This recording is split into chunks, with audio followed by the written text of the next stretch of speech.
Buenos días, amados hermanos y hermanas. Qué gusto verles esta mañana. Tener el privilegio de comenzar otro trimestre más en nuestra Academia Bíblica con ustedes. Ya puntualitos, hemos llegado esta mañana para iniciar un nuevo ciclo y a mí me alegra mucho que ya hayan llegado a este tiempo. Este tiempo también hemos tenido personas nuevas que se han agregado a este espacio y es una alegría para nosotros que estén dispuestos a aprender de la palabra del Señor y sobre todo porque los maestros que llegan a este espacio son maestros ya preparados, que han tenido su conocimiento en este espacio y nos alegra mucho que puedan llegar acá. Realmente es una emoción ver cómo siguen entrando a este salón esta mañana. Pero antes de comenzar con nuestra clase como tal, me gustaría hacer unas breves indicaciones que quizá ustedes ya escucharon en el culto, en las clases, pero es importante el poder mencionarlas nuevamente. Bienvenidos también a nuestros hermanos y hermanas del Zoom que se han conectado esta mañana. Permítanme hacer unas indicaciones para comenzar. Como siempre, a los hermanos del Zoom que usualmente se conectan por ese espacio, les pedimos que lleguen y se conecten a tiempo y puedan siempre mantener su cámara apagada para no interrumpir en el tiempo de clase, no interrumpirle al profesor. Les pedimos también que puedan escribir a los hermanos del Zoom principalmente su nombre y apellido para poder constarles en la lista, porque luego salen con el nombre del dispositivo y no sabemos quiénes son, entonces nos toca hacer ahí toda una cuestión de investigación para descubrir quiénes son. Así que les pedimos que puedan escribir su nombre y su apellido, por favor, para la asistencia.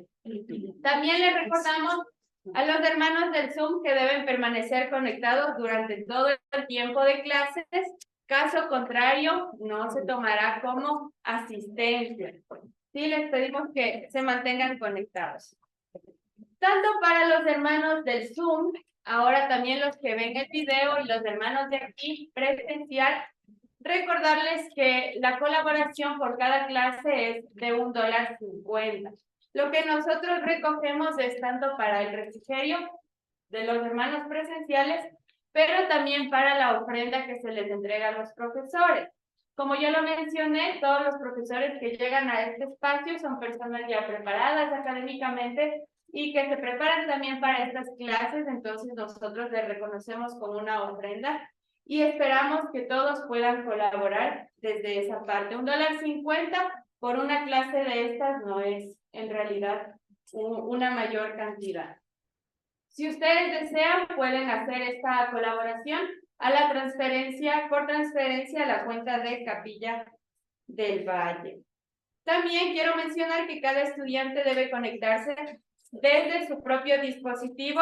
No se aceptará 2 personas desde un mismo dispositivo, especialmente para los hermanos del Zoom, porque luego no podemos identificarles. Hay una cosa muy importante y esto es en general para todos, tanto presenciales como los del Zoom. Ustedes saben que ahora nosotros tenemos las clases grabadas, permanecen grabadas. Eso implica que ya no se aceptarán ausencias o faltas. Es decir, que si por A o B circunstancia usted no puede llegar a la clase, usted tiene que ver después el video y enviar su resumen de una hoja al correo de Capilla. Sí, para este trimestre ya no hay ausencias porque todos tienen la posibilidad de ver el video. El sábado 10 de febrero, es decir, este sábado que viene, como ustedes saben, nosotros nos encontramos en el feriado de carnaval, así que no tendremos clase, ¿sí? Para todos. Tomen en cuenta, no tendremos clase el próximo sábado por el feriado. Finalmente, quiero comentar algo que este domingo la pastora Yadelsi lo mencionó en el culto y que es muy importante que todos ustedes tengan conocimiento. Como ustedes saben, este último tiempo se pudo realizar, gracias a Dios, un convenio con Semisud, con la aprobación de los créditos para ustedes como estudiantes de la Academia Bíblica. Para Antes graduarles, nosotros tomábamos 6 cursos. 6 cursos y ustedes se podían graduar. Ahora, lo que nosotros se ha optado por exigencia del CENISUD es que sean 7 cursos que ustedes aprueban para poder brindarles los créditos. Hace un tiempito nosotros ya empezamos a mencionar que se acercaba la graduación. Ahora, por este motivo, hemos decidido atrasar hasta el final de este trimestre para nosotros ya poder graduarles a las personas que completan los 7 cursos y puedan recibir ya sus créditos por parte de este mismo. Bien, ¿alguna pregunta con respecto a lo que he mencionado esta mañana? Sí, hermana María. A ver cuántos cursos tenemos y cuántos nos faltan, porque yo ya voy en algún tiempo, pero no sé. Sí, nosotros cuando ustedes ya están cerca de graduarse, les enviamos una carta informándoles. Lo que significa que si no reciben al finalizar este trimestre, significa que todavía les puede faltar 1 o 2 cursos para graduarse. Nosotros les enviamos una carta previa a su grado, para que ustedes sepan. Sí. ¿Alguna otra pregunta? Si no está, si ya está todo claro, bienvenidos, bienvenidas. Creo que podemos, ahora sí, darle la bienvenida al profesor. Ya,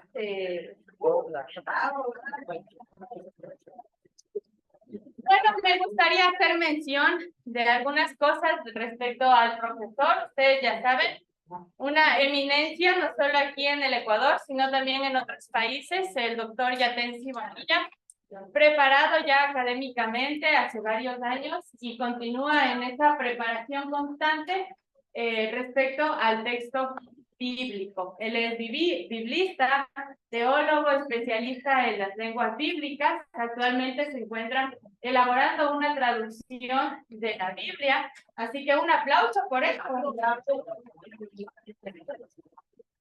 Un hombre que tuvo un sueño y ahora lo ha hecho realidad. Y yo quiero agradecer también porque soy parte de ese sueño del doctor Yatensi. Estamos trabajando en esa nueva traducción, así que es un personaje muy preparado, tiene muchas invitaciones, es conferencista. Y esta mañana ha llegado para brindarnos nuestra primera clase de este trimestre, así que vamos a hacer la oración tanto por la vida del profesor como por el inicio de estas clases. Así que si me acompañan, vamos a orar. Gracias, Señor, te damos esta mañana, Padre, por haber llegado a este espacio. Te agradecemos, Señor, por la vida del doctor Yatensi Bonilla, Padre, porque lo has traído con bien a esta mañana, porque has puesto sabiduría e inteligencia, Señor, en su cabeza, Señor, y le has dado también la salud, Padre, para llegar a este tiempo y que Él pueda compartir de su conocimiento con nosotros, Señor. Te pido que seas tú bendiciendo la vida de cada uno de los hermanos y hermanas, Señor, tanto a los que están aquí como a los del Zoom, Señor. Permíteles de esta mañana que puedan también, Señor, estar abiertos a lo que van a escuchar, a lo que van a recibir, Señor. Te pido que bendigas también todo este tiempo de clase, Señor, todo este nuevo trimestre que hemos dedicado, Señor, para tu aprendizaje, Señor. Te agradecemos, Señor, nuevamente y dejamos este tiempo en tus manos, Padre. Oramos, amén y amén. Doctor Yatensi, el tiempo es suyo.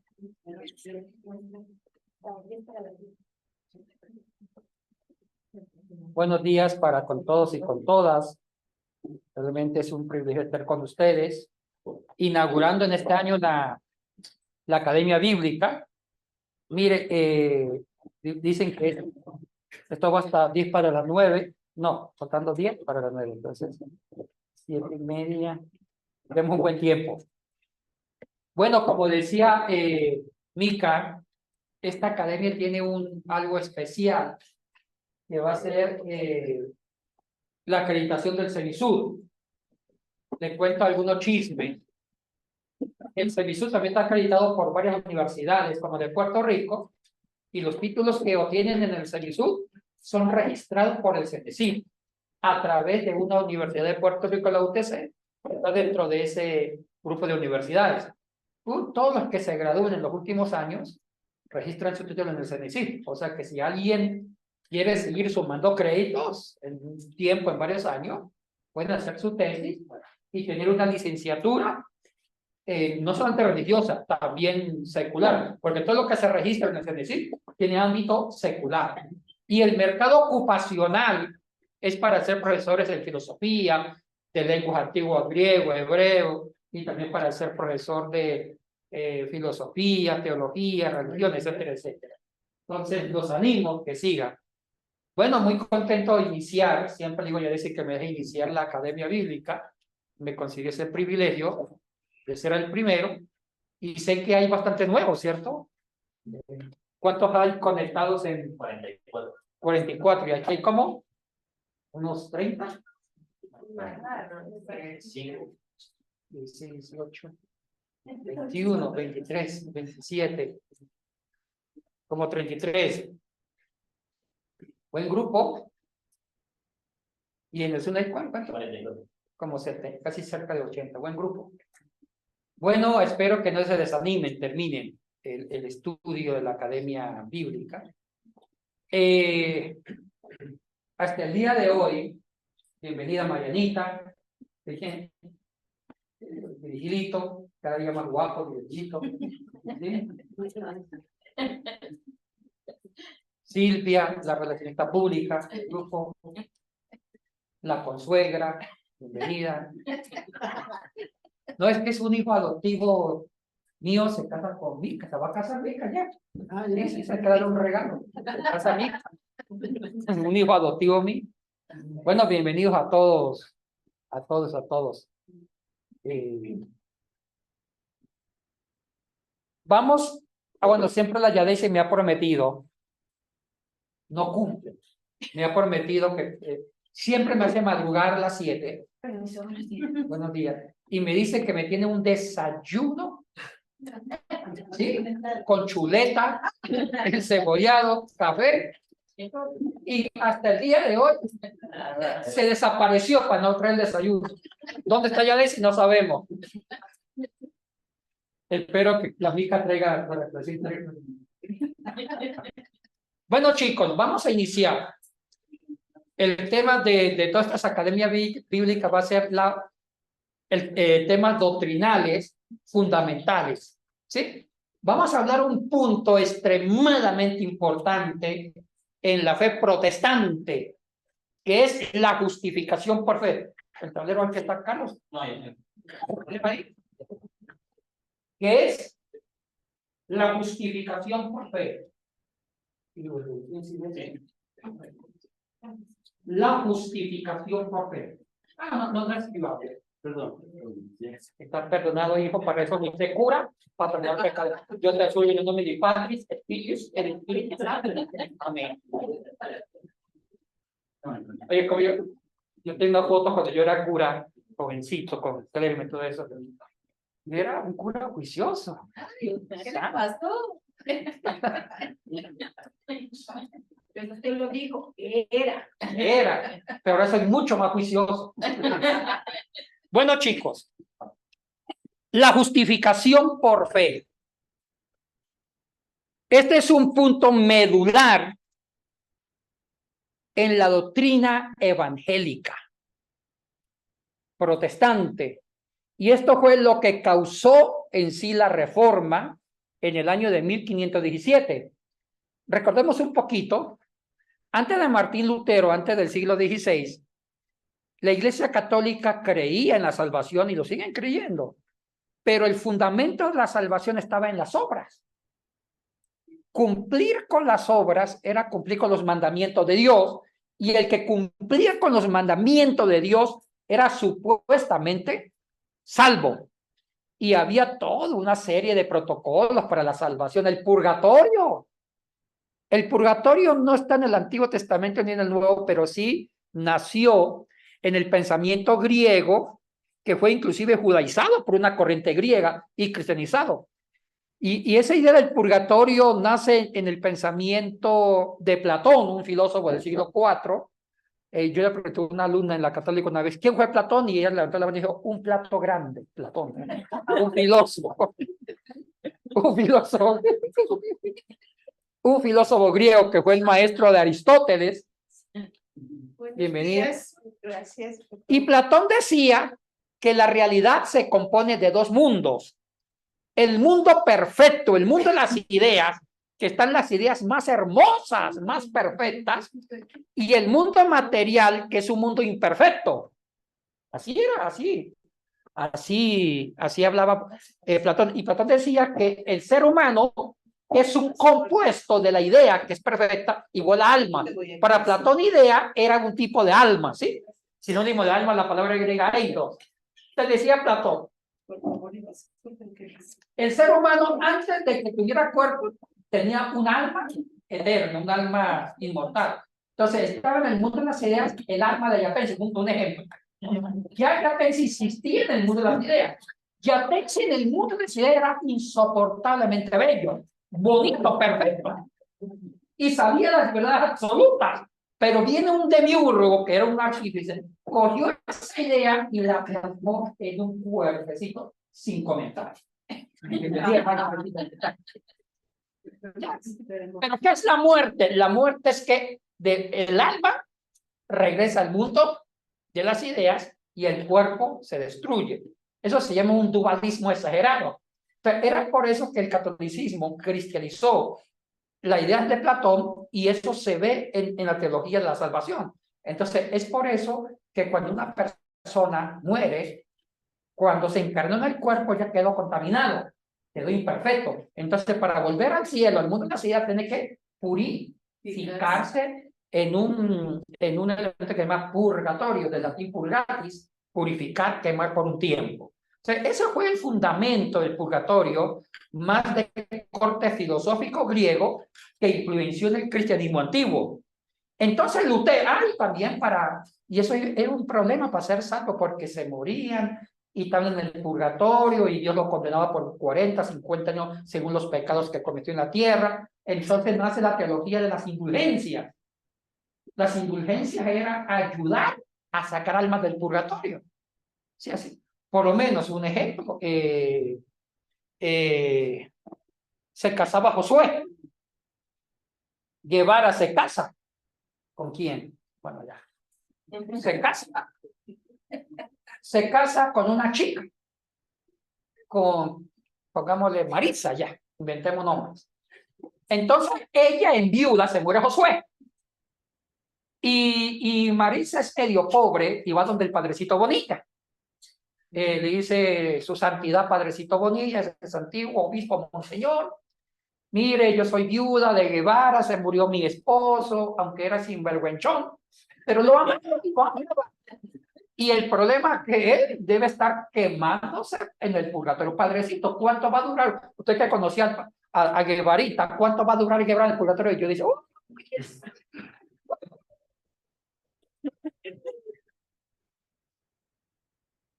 unos 1000 años. Entonces decía Marisa, no, Padrecito Bonilla, mucho, ya que Guevarita podía el fuego. No le gustaba el calor, no le gustaba comer nada caliente. Pobre, mi mamá se pone a llorar. Y yo le hago, Padrecito Bonilla, bueno, mijita, hagamos algo, pague indulgencia, misa cantada, si quiere que yo cante la misa, y yo cantando misa, más caro. Entonces yo le decía, ¿qué tiene viuda de Guevara? Me decía, yo tengo 20 hectáreas, tengo 20 vacas gordas, tengo 5 chanchos. Bueno, mijita, de las 20 hectáreas, deme 5 hectáreas, 2 vacas gordas, lecheras, y por ahí puede estar unos 700 años. Algo así, pero no mucho. Pues entonces, de toda la finquita, entregue todo. Buenos días. Que 5 años. Marisa, deje que también esta sinvergüenza se queme un poquito, o sea, de lo que se queme. 5 años que aprenda ya. Está bien. Sí, decía Marisa, sí. Entonces me daba toda la tierrita a la Iglesia Católica. Y la Iglesia Católica, con las indulgencias, a través de misa, rezo, agilizaba el proceso de que Guevara se fuera rápido al cielo. Entonces, la teología de la salvación era muy complicada. O sea, que se salvaban rápido lo que tenían.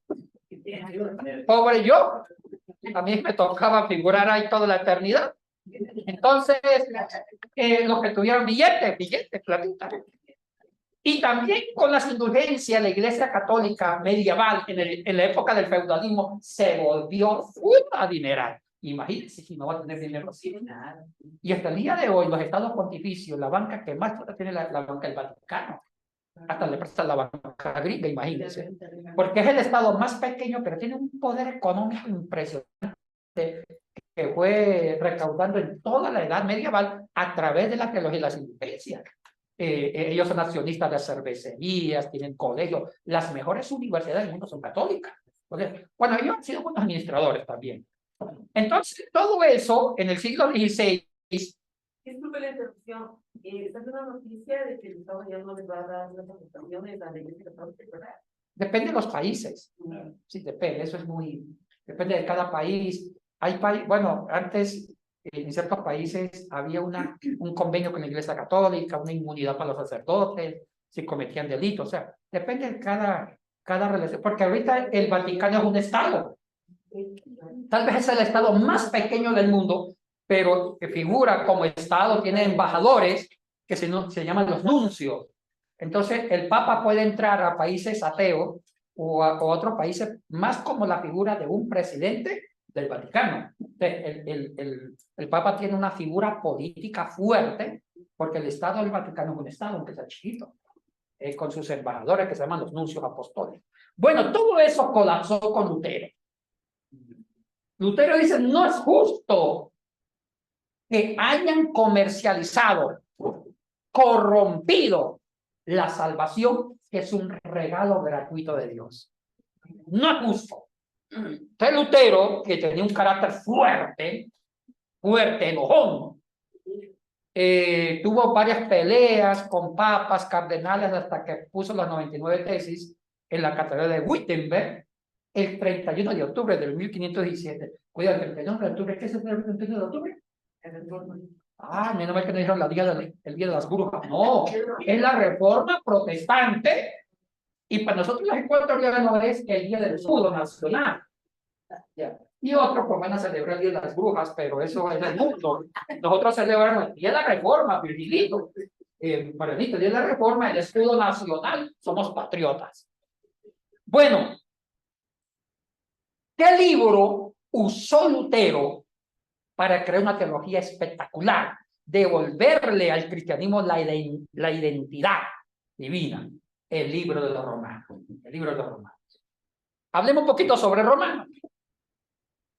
El libro, esta carta de 16 capítulos de los Romanos, se llama, le han apodado como la Catedral de la Fe, por muchas razones.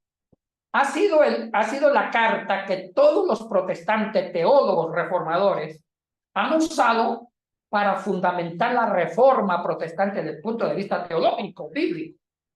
La carta, sigan. Para ver un lugar. Ahí está, al lado de Jimenita. Entonces, chicos, esta carta a los romanos, y voy a dar un criterio personal, para mí, para Yatensi Bonilla, es el mejor libro de teología de salvación del Nuevo Testamento. Salvación se llama en teología doctrina soteriológica. Soteriología. La palabra soteriología no lo confundan con soltería, es diferente. La palabra soteriología viene del griego sotería. Y sotería significa salvación en el griego. Por eso se llama la palabra soteriología, salvación. Entonces, es la mejor obra de salvación. La carta de los Romanos es una teología de la salvación. Y mire que por encima de otros libros, inclusive los evangelios y de otras cartas paulinas, es una carta que para mí es una teología sistemática, doctrinal, donde están todos los puntos que un cristiano debe ver. Bonito. Y si uno escarba profundamente, como diría el gran salmista Luis Fonsi, despacito, si uno estudia despacito esa carta, se topan con realidades existenciales. Y les comparto algunas ideas. Es una carta que te enseña cómo ser feliz. Mire, hablemos a calzón quitado. Dije a calzón quitado, Virgilito, metáfora. O a corazón abierto, ¿sí? Porque Benito estaba entendiendo mal. Hablemos a corazón abierto. Siempre el ser humano estamos batallando para ser felices, ¿sí o no? Uno de los temas que siempre angustia la existencia humana es algo que se llama felicidad. Dígame si no es el problema fundamental de la vida humana, ¿sí? Y mire, yo me pongo a ver que el mundo de hoy, un mundo tan capitalista, de la oferta y la demanda, han creado mitos sobre la felicidad. Un ejemplo, han dicho, la felicidad consiste casi tres cosas. Usted ahorita está joven, no es feliz porque todavía no hace nada. Consiste estudiar, sacar un título, si puede un PhD mejor, el máximo título que hay, un doctorado. Segundo, tener mucho dinero, full dinero, una buena cuenta y no preocuparse de qué va a comer mañana. Y tercero, buena salud, familia, estar bien. Dígame, más o menos así nos han dicho, o sea, que nos han creado mitos, han construido ciertas estructuras de la felicidad que está fuera de mí. Y yo me gasto toda mi vida trabajando, estudiando, ahorrando, y me privo de comer buen desarrollado ahorita porque hay que ahorrar para el futuro. Hay que ahorrar para el futuro. ¿Sí me entender? Y tengo que tener para el futuro. ¿Y qué tal que venga el pito y te mate? ¿Qué pasa con el futuro? Ahora, no, y es cierto. Y yo conozco personas, millonarios, que lograron eso. Lo que el mundo te ha dicho que es felicidad. Dinero, fama, una familia estable, títulos, y son felices. Son felices. ¿Cuántos ricos se pegan un tiro? Yo me acuerdo, y le cuento esto, porque esto está dando una introducción para entender Romano, porque Romano toca área de la felicidad. Por eso quiero hacer un diagnóstico interesante de Romanos. Yo me acuerdo una vez, ¿ustedes se acuerdan? Bueno, era medio cristiano, cuando se jubiló, sí era medio cristiano, era un buen hombre, era un buen hombre. Se jubiló el gerente comercial de la cervecería ecuatoriana.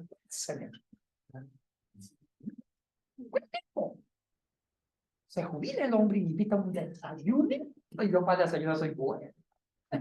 Y te espero en tal sitio, un buffet. Yo no comí por 2 días porque soñaba ese desayuno. La un desayuno de $50, carísimo el buffetcito ahí, pero él pagaba. Y yo más puntual que el novio paga. Usted sabe que los novios son bien puntuales. Porque tienen la última oportunidad para que una mujer se fije en ellos. Entonces, fui y me invitó. Bueno, es medio amigo mío, me dice, Yatensi, lo estoy invitando porque ya me jubilé. Me jubilé. Oiga, se jubilaba joven. Creo que no llegan a los 60, no sé qué hizo con el seguro, pero se jubila. Y se jubilaba con un sueldazo. Hicieron maniobra de cervecería, lo quería mucho, porque imagínense que no ayudó a impulsar la venta de cerveza. Se jubilaba con el mismo sueldo que tenía ahí, y con una liquidación. Joven el hombre, una buena salud. Y yo le digo, oye, ingeniero, lo cuida, qué envidia que le tengo yo a usted. Se jubila joven, ahora todo, no tiene que trabajar, no tiene que madrugar, a recorrer el mundo con su esposa, la salud, a disfrutar tanta plata que tiene. Y sí, salía. Su vida ya estaba hecha, no tiene que preocuparse. Digo yo, oiga, lo felicito. Lo envidio. ¿Y sabes qué me dicen? ¿Qué me envidio? Lo envidio a usted. Porque ahorita yo me siento tan miserable que si yo me muero ahora, ¿quién iría a mi entierro? Ni los borrachos del Ecuador que emborrachan irían. Sí, me dijo. Porque ahorita hay una pregunta, hay algo que más me preocupa. ¿Cómo quiero ser recordado cuando muera? Oye, buena pregunta. Pero usted pregúntense, ¿cómo quieren ser recordados cuando mueran? Y esa pregunta no me la hice cuando estaba trabajando en la cervecería, ahora me la estoy haciendo con la jubilación y tengo una depresión increíble que ni el dinero ni la jubilación nada me llena, porque ahorita ya se acerca también, me acerco a la tumba y la pregunta, ¿cómo quiero ser recordado? Y ahorita yo creo que yo debí pensar esa pregunta antes y enfocar mi vida a esa pregunta, hacer cosas grandes, bonitas, nobles, bellas, para ser recordado y morir en paz, porque uno tiene que prepararse a la tumba, porque la única verdad que existe es la muerte. ¿Sí o no? Y uno tiene que prepararse para morir. Las personas que no se han preparado para morir no quieren morir, igual se mueren. Y las personas que se han respondido esa pregunta, ¿cómo quiero ser recordado? Han sabido enfocar la vida en muchos valores y mueren con cierta paz. Entonces él me dice, mire, me hubiera gustado hacer cosas que usted hace. Formar gente, la palabra, ayudar, dignificar y encarrilar la vida con otro tipo de proyectos que ayuden a la comunidad. Entonces, yo ya me sentí orgulloso de lo que hacía. Digo, ahora sí, pobrecito tonto. Oye, tanta plata. Sí. Disculpe. Está disculpado. Perdidos. En nombre de Padre y Filho. Mire, si alguien se quiere sentar, si hay un puesto por ahí. Ahí hay uno. ¿Cuántos años? 52. Entonces, mire, si falta, aquí le cedo mi trono.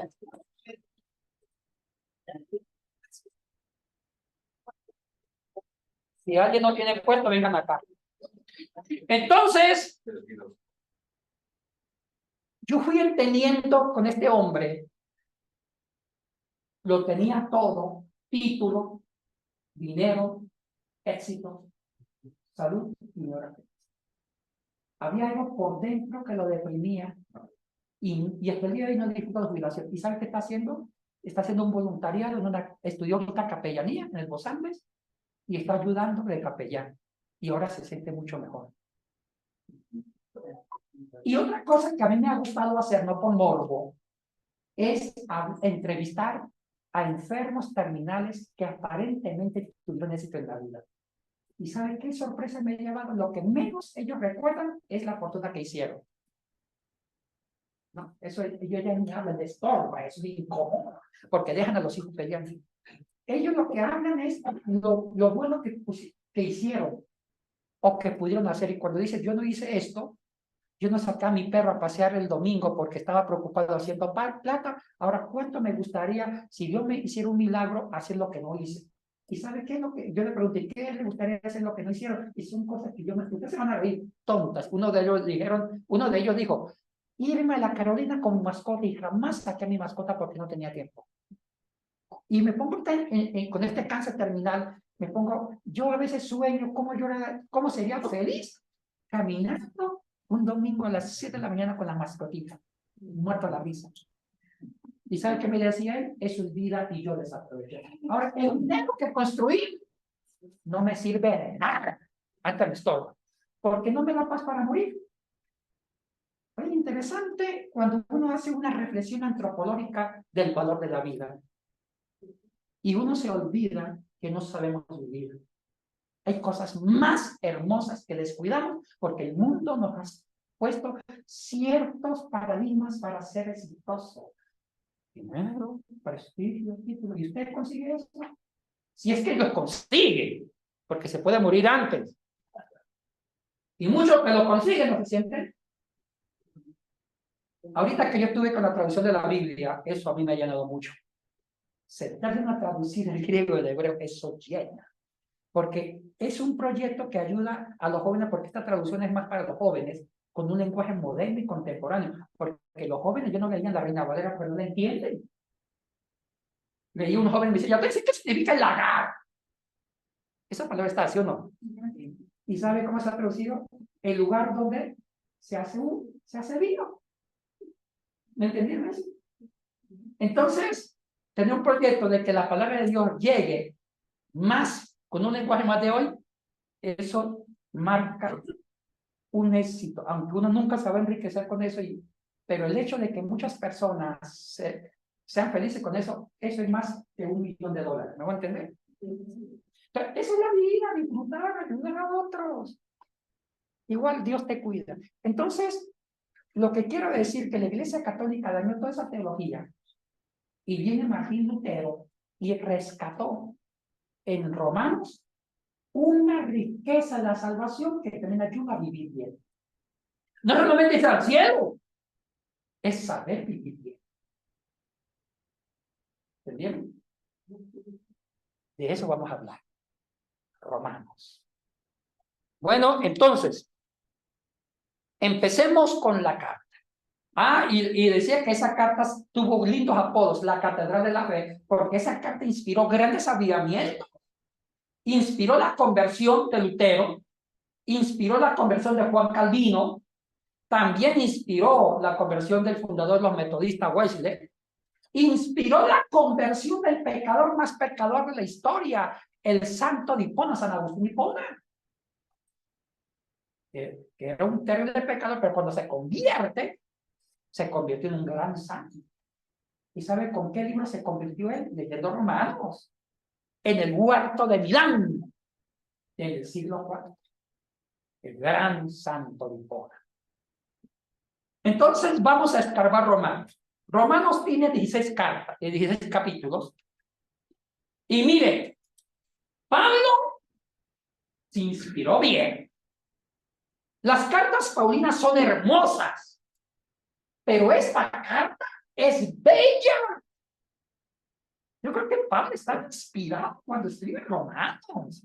Estaba en un momento de su madurez, cuando se pasa cierta edad. Hay sabiduría, experiencia. Y escribió esa carta con inspiración divina y también con el alma y con el cerebro. Está cerebro, corazón. Y es toda una carta de una visión humana, antropológica de la salvación. Escuchen lo que he dicho. Es una carta que representa toda una visión humana, antropológica sobre la salvación. Es complejo. No es un salvar el alma, es ser feliz aquí. Cuando uno aprende a ser feliz en la tierra, también está viviendo la salvación por adelantado. ¿Sí me entiende? Eso es Romanos tiene 5 grandes, bueno, hablemos de 4 grandes partes. El tablero está más escondido que...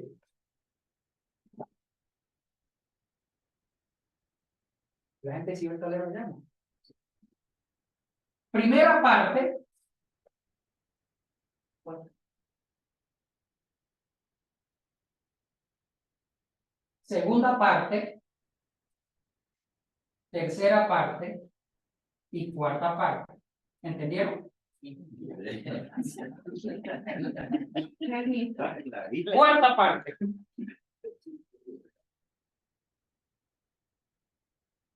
Vamos a pensar la teología de Romanos en conjunto, una visión estructural, porque no hay tiempo para estudiar versículo por versículo. No hay. Sería lo magnífico. Pero yo voy a proponer a la profesora Viadesi que haga un estudio en una próxima academia de Romanos, ¿sí? Pero ya despedazado, bien. Si pensamos en conjunto, Pablo la pensó bien, hizo una teología sistemática de la salvación. Mire, voy a pensar cómo pensaría Pablo. Primero Pablo va a describir una triste y cruel realidad. ¿Cuál es la triste y cruel realidad? El pecado de la humanidad. Los pecadores, por naturaleza, ¿sí o no? La doctrina. Entonces, la primera parte se llama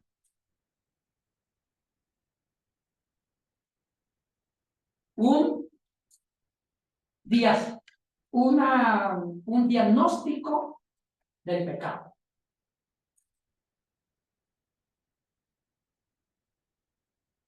Diagnóstico del pecado. Y esto va del capítulo 1 Vamos aquí abajo. Esto va del capítulo 1, versículo 18, hasta el capítulo 3, versículo 20. Casi los 3 primeros capítulos. Capítulo 1, versículo 18, todo el 2 y gran parte del capítulo 3 hasta el 20. En estos 3 capítulos, Pablo hace un diagnóstico que el ser humano es pecador. Punto. Y bueno, y no tienen excusa. Ya somos descalificados por Dios por ser pecadores.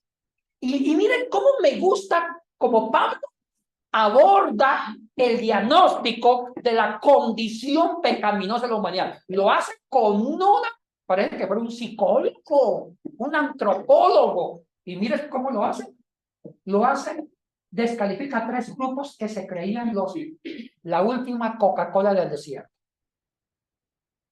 En el primer capítulo, en los versículos, cuando no voy a escribir más porque no hay mucho tablero. En el capítulo 1, versículo 18 al 32, primero describe la naturaleza pecaminosa de los que se creían filósofos. La cultura greco-romana. Ahí se la dedica a los gentiles en la representación de los griegos romanos. Repito, capítulo 1, versículo 18 al 32, hace una descripción de la naturaleza pecaminosa de los grecorromanos, lo que llaman gentiles. Ahora, mire cómo Pablo les da durísimo. Ellos se creían los filósofos.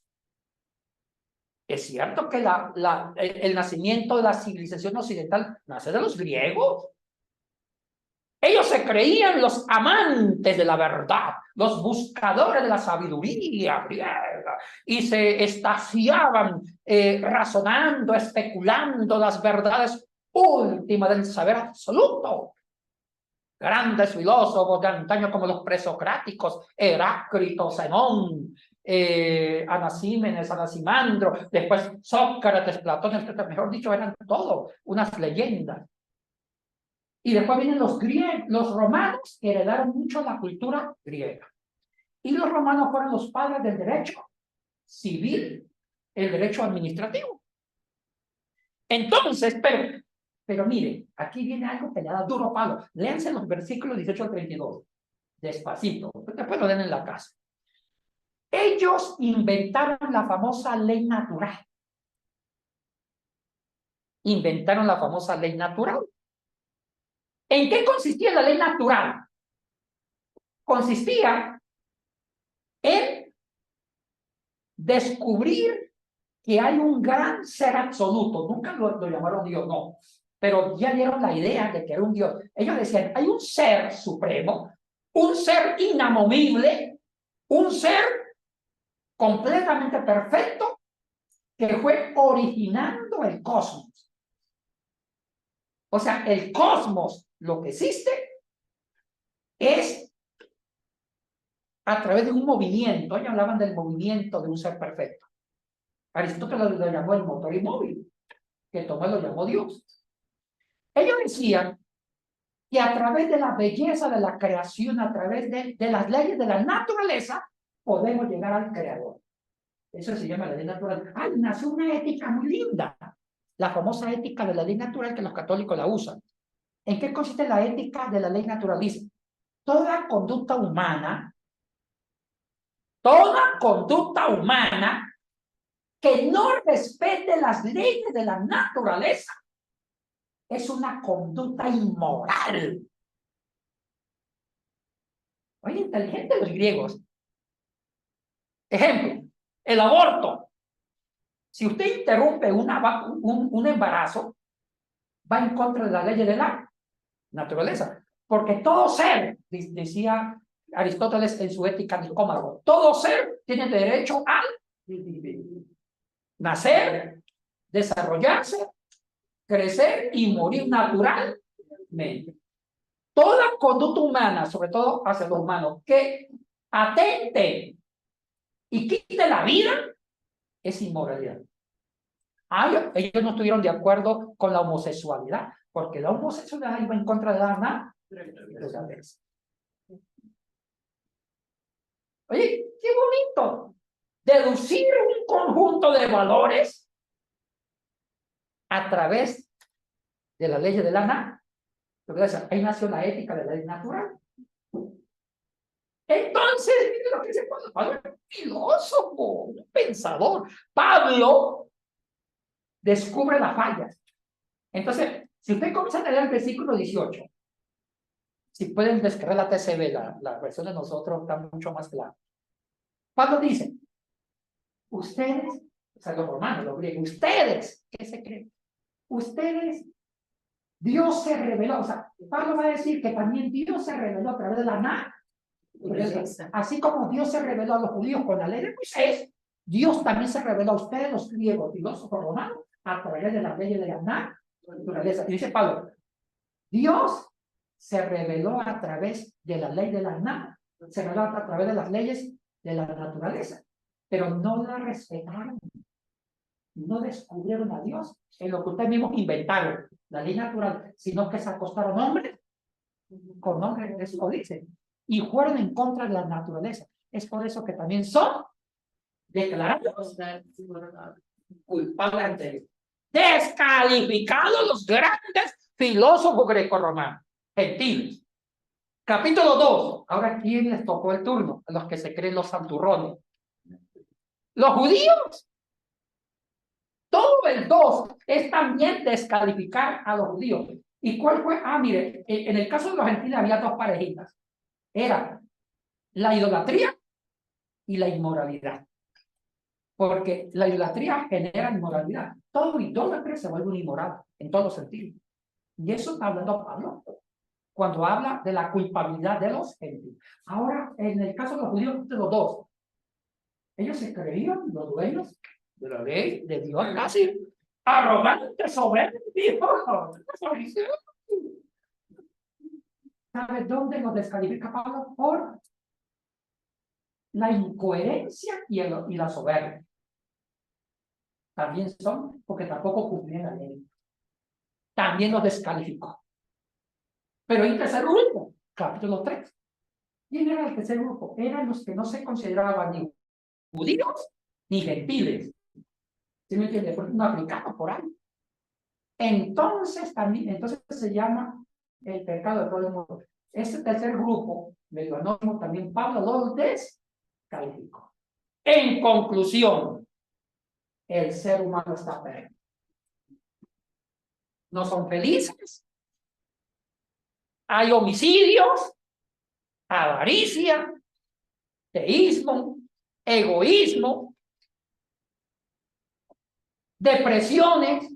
A veces la depresión también puede ser por una conducta no bien vivida. Todos están descalificados de la presencia. Qué tremendo. Léanse esos 3 primeros capítulos de Pablo. Hace una descripción bárbara, un diagnóstico increíble de la condición pecaminosa del ser humano. ¿Y sabe por qué Pablo hizo eso? Para despertar en el ser humano una necesidad de Dios. ¿Entendieron? Sí. La única forma que el ser humano empieza a tener conciencia de Dios es estar hundido. Cuando el ser humano toca el suelo y tome tierra y se revuelque de tierra, a veces es bueno para que diga un momentito, ya tengo que dejar la tierra. Entonces es cuando el ser humano tiene que mirar a Dios como el único y el recurso más importante para ser redimido y salvado. Ya cuando Pablo describe la condición pecaminosa, viene la segunda parte de la sesión doctrinal. El remedio. El remedio.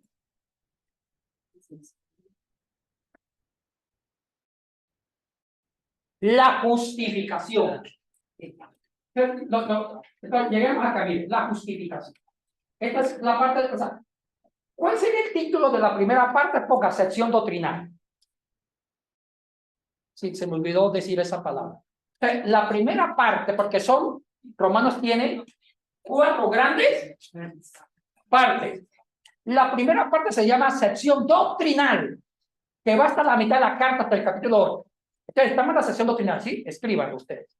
En la sección doctrinal hay 3 subpartes. ¿Cuál es la primera subparte? El diagnóstico del pecado. Segunda subparte en la sección doctrinal, el remedio. ¿Sabe cuál es el remedio? La justificación.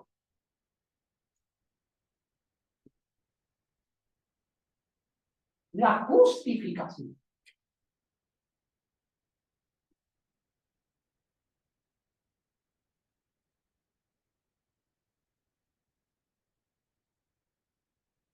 Esto va del capítulo 3, versículo 21, hasta el capítulo 5, versículo 21.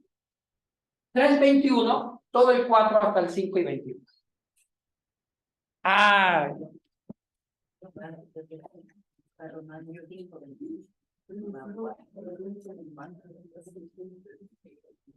mire, me escribió Yadelsi. Dice Yadelsi, ella supo que me quejé por el desayuno. Le acabo de escribir a José Guevara que te lleve un desayuno con todo lo que usted pide.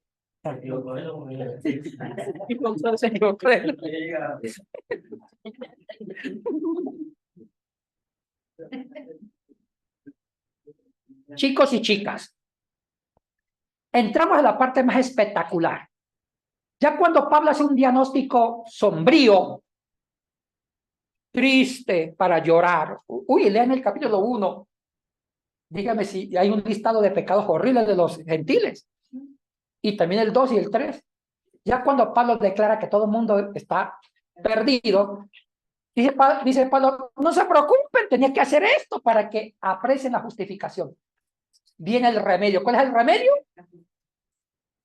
El remedio de la enfermedad del pecado, la justificación. Uy, mira, hay tiempo, cuánto me gustaría. Pablo trabaja la justificación con 4 elementos. Hace una descripción pedagógica, antropológica, hasta psicológica de para qué la justificación. Es preciso. Ahora, primero habla de la necesidad, o sea, en los primeros versículos del capítulo 3, del 21 al 31, Pablo habla de la necesidad de ser justificados. O sea, va conectando con la sesión del diagnóstico del pecado, de la vida pecaminosa. Después pone en el capítulo 4 un ejemplo de justificación a Abraham. Abraham fue justificado antes de vivir la ley, antes de cumplir con la ley, antes de ser circuncidado, le creyó a Dios. Ya con creerle a Dios fue justificado. Pero en el capítulo 5, Pablo le saca más provecho a la justificación. Habla del único camino para ser justificado. Escribe. Para Pablo, el único medio de vivir la justificación es la fe en la obra sacrificial de Jesucristo. Ese es, en sí, es el versículo clave, es la fe. En la obra. Es la fe en la obra sacrificial de Cristo en la cruz. Si usted tiene fe en lo que Cristo hizo en la cruz, vive la justificación. Pero hay otro problema. ¿Qué significa fe? Otro problema. Ahora, agárrense las manos. Pablo, en el capítulo 5, habla de los resultados de la justificación. Y me encanta. Voy a describir 3 resultados. Un primer resultado, un beneficio. ¿De qué ganamos cuando estamos en la tierra, antes de irnos para el cielo? ¿De qué nos beneficia ser justificados? Y Pablo es práctico. 3 cositas prácticas. Primero, vivimos la gracia. ¿Qué es la gracia? Es vivir la vida de Dios.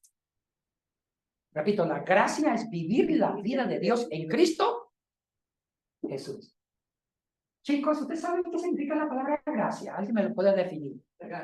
Favor inmerecido de Dios. Eso quería que me dijeran. Y están bien, ustedes están bien. Regalo. ¿Es un regalo? ¿Es un don? Un obsequio inmerecido. Pero ahora le hago una pregunta más fuerte. Ese regalo hay que destaparlo. ¿Qué contiene ese regalo? Los corchetes. No, pero tiene algo más bonito. Sí, sí, va por ahí. Vamos a hablar de la palabra gracia, que en el griego es charis.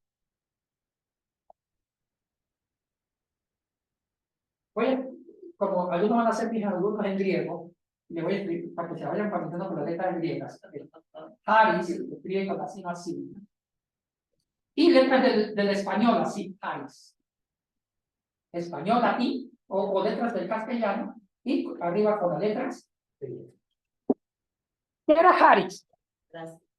Es gracia, muy bien. Pero ¿en qué consistía? Vamos a ver en qué consistía. Charis, antes de que naciera el cristianismo, era la más alta condecoración que un rey griego le daba a un soldadito de mala muerte.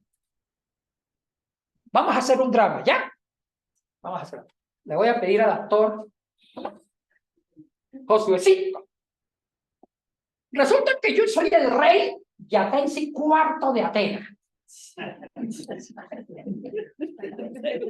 El rey Yatensi IV de Atenas. Estoy en mi trono con mi varita ahí, conmigo. Resulta que Josué es un soldadito de mala muerte. Las últimas De los últimos dos brazos que los mandan a que se mueran primero, que van encabezando el escuadrón y son los primeros que marchan. Y el general,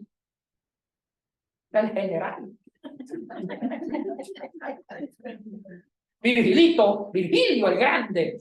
Hay un general llamado Virgilio. El general Virgilio se va a pelear con los troyanos y se lleva al soldadito. Pero un soldadito sorprendido, fue el héroe. Empezó y fue un héroe por él. Fue uno de los que ayudó que ganara el ejército de Virgilio el Grande. Es chiquito pero grande.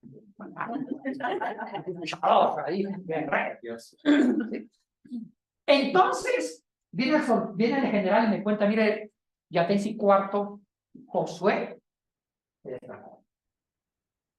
merece la gracia, la condecoración. Entonces hay un momento que se le va a condecorar a él. ¿Cómo era la condecoración? Que es charis. Eso fue cristianizado después. Entonces yo mandaba a hacer una silla parecidísima de la mía, del rey, y parecida. Y en un acto especial invitaba al soldadito Josué, y la silla, ya trae la silla, dijo, venga un ratito, me pongo a chatear con la ropa.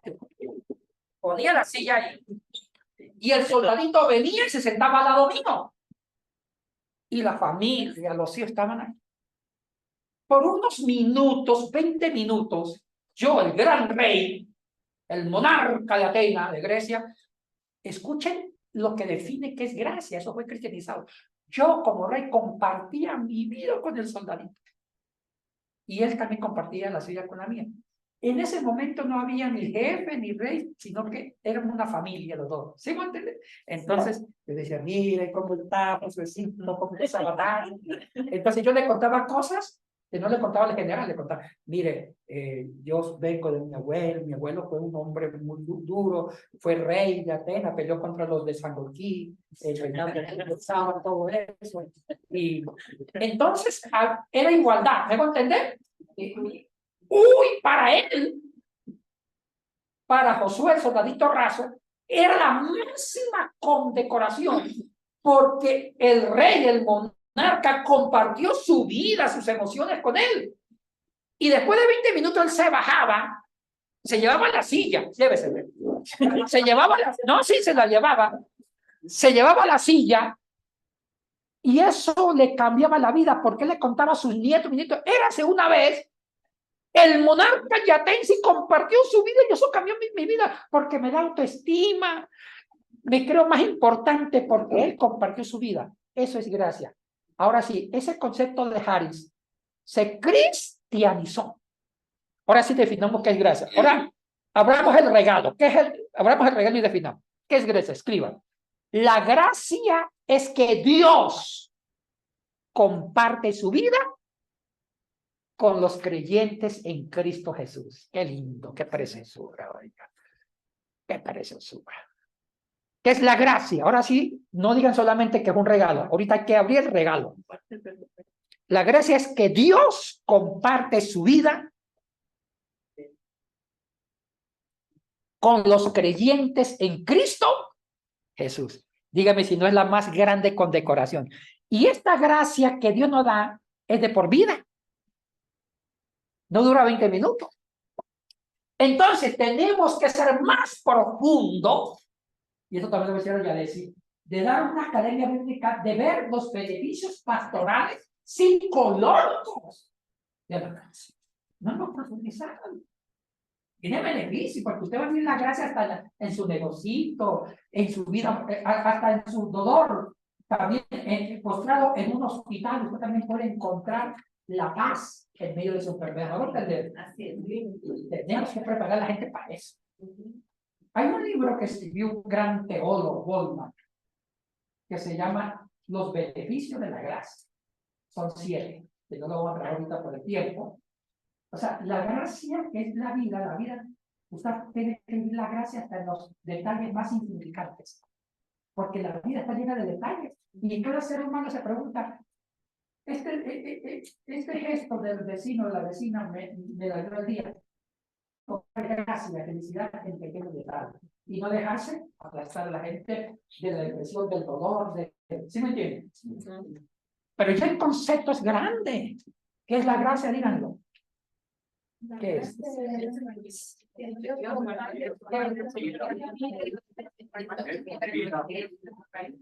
La gracia es que Dios comparte su vida con los creyentes en Cristo. Este tema de la gracia queda abierto para un estudio mucho más minucioso, porque la gracia tiene resultados pastorales prácticos. Oye, qué bonito, cuando uno escarba la Biblia, encuentra con sorpresas. ¿Qué es una sorpresa? Popelito me enseñó que una sorpresa es una monja presa. Sorpresa. Es algo inesperado. Muy bien.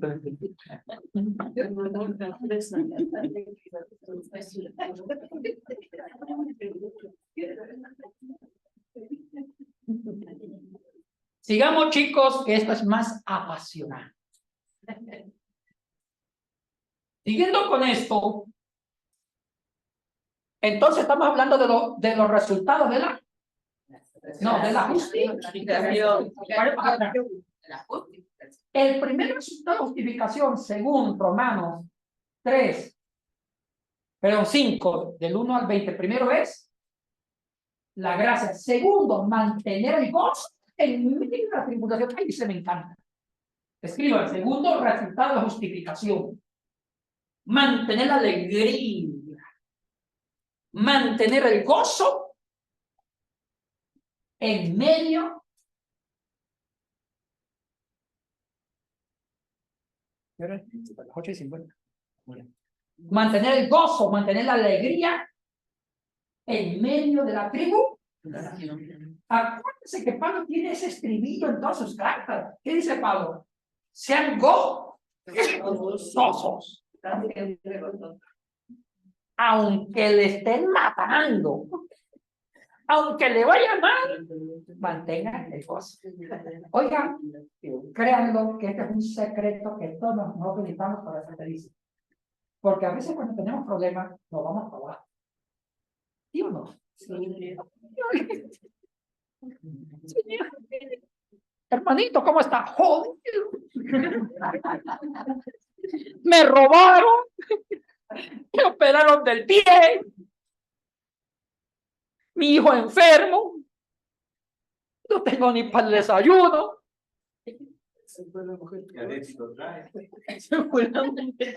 Mejor ahí.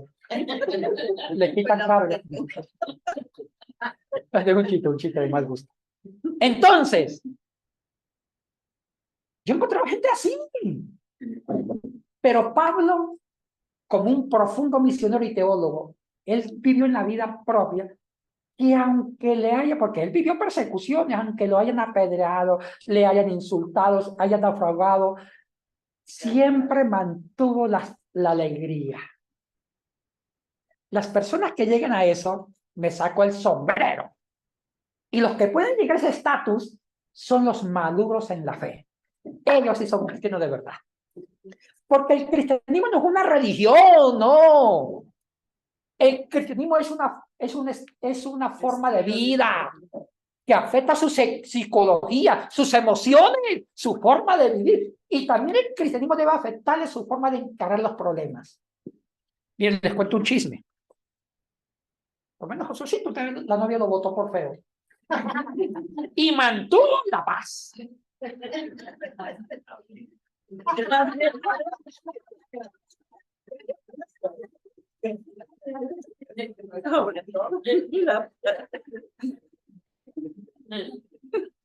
Tenía que encontrar a alguien a su altura. Chicos, les hago un recuento. Los 4 primeros siglos de la historia cristiana fue de pura sangre. ¿Usted sabe que el cristianismo fue perseguido por 4 siglos? Por 4 siglos los emperadores romanos, todo lo que era cristiano, moría. Quemado, vírgenes violadas, todo. Y mire que ser cristiano no era un título. Ser cristiano era candidato a la tumba y al martirio y a quitarle las propiedades, porque los emperadores le quitaban las propiedades. Y no habían templos, no había nada, porque el imperio romano nunca permitió que los cristianos fundaran iglesias. Y las persecuciones iniciaron con Nerón, siguieron con Domiciano, Trajano, no.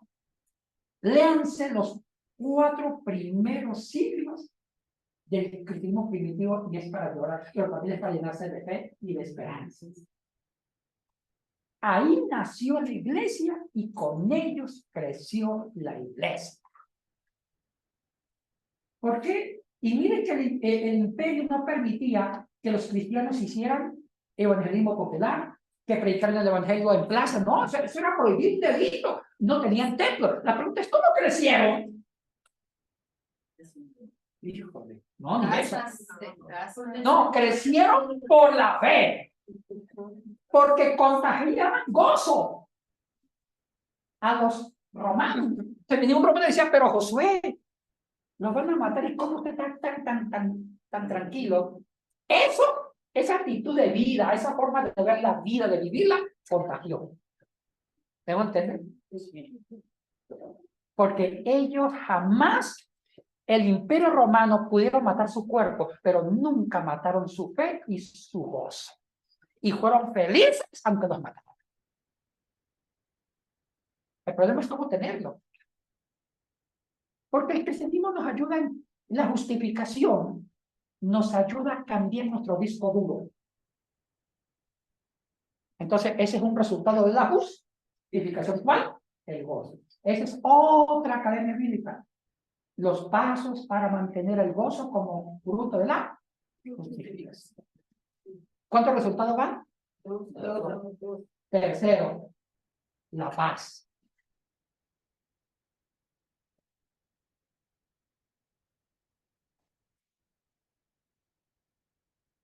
Bueno, hermanos, queda anunciado esto. Ahora sí. Y ya con la justificación, entonces, Pablo dice, bueno, ya tenemos 2 puntos fundamentales de la primera parte, que es la parte doctrinal. Diagnóstico. Justificación. Y remedio, justificación. Entonces hay una pregunta de alguien. Hermanito, pregunta del montón. Yo le tengo fe a Cristo. Ya tengo el medio de la justificación, la fe en Cristo, en el sacrificio de Cristo. Por eso me estoy justificando. ¿Puedo pecar? ¿Esto qué es la pregunta? Y Pablo, no. Tercer punto. La santificación.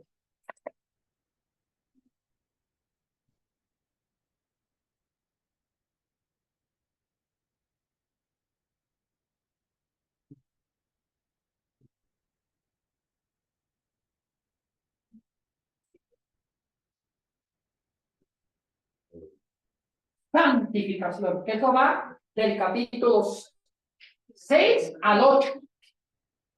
Capítulo 6 al 8. Son 3 capítulos, 6, 7 y 8. La santificación. José, procure que mi desayuno, los huevos sean revueltos, yo, con tocinito. La santificación. No, no, que salir para que. La santificación. ¿Qué es la santificación? Escriban. Voy a definir la santificación según Romanos 6 al 8. ¿Quedó claro? Vuelvo a repetir. La definición que yo voy a dar de santificación no es una definición general, que santificación sean aburridos, que no se rían, que no use el humor. No, no, no. Eso se llama la teología del temor. Eso no es santificación. Voy a decir qué es la santificación. Escriban. La santificación, según Romanos 6 al 8, consiste en vivir la unión con Cristo a través del Espíritu Santo. Consiste en vivir una unión con Cristo a través del Espíritu Santo y dar frutos de una persona justificada. Y dar frutos de una persona justificada, como la compasión con los demás, el amor a los demás, y dar frutos como una persona justificada. ¿Cuáles son los frutos? La compasión por los demás, el amor por los demás, el amor sacrificial, transmitir gozo a los demás, porque ya la gente está aburrida con tantos problemas, y yo también aburrido, y los aburro a los demás, ¿no? Gozo, ya. Solidaridad, todo eso. Ahora, cuando Pablo comienza a hablar de la santificación en el capítulo 6, usa la analogía del bautismo. Escriban eso. Cuando Pablo empieza la sección de la santificación, justo empieza con un rito, entre comillas, el bautismo.